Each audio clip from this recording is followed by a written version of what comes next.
Healthy Habits 101. We are in the nurse's office, and we all kind of know, especially in an elementary setting, there are going to be bumps and bruises and paper cuts and those kinds of things. And oftentimes the process has been, we're going to send you to the nurse's office. Go down to the nurse's office. Right.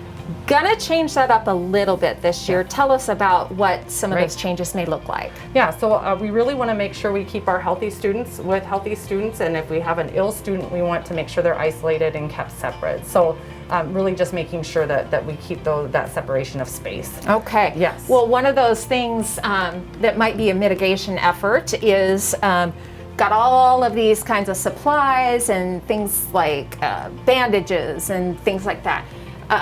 If we just do a little kit for each classroom to have on hand, in case something comes up that's not a major catastrophe, but yet the kiddo needs a little support, or maybe a Band-Aid to make it feel better, or what have you.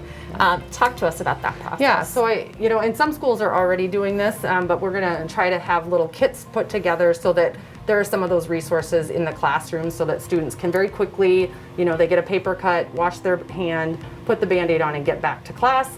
And they're not going to have to come to the health office where we might have 6 students in isolation. So really trying to keep, again, those healthy students in the class as much as possible. Right, and these are just your basic supplies that you probably have in the medicine cabinet at home. Many times, as we said, sometimes an ice pack just makes it all feel better, right?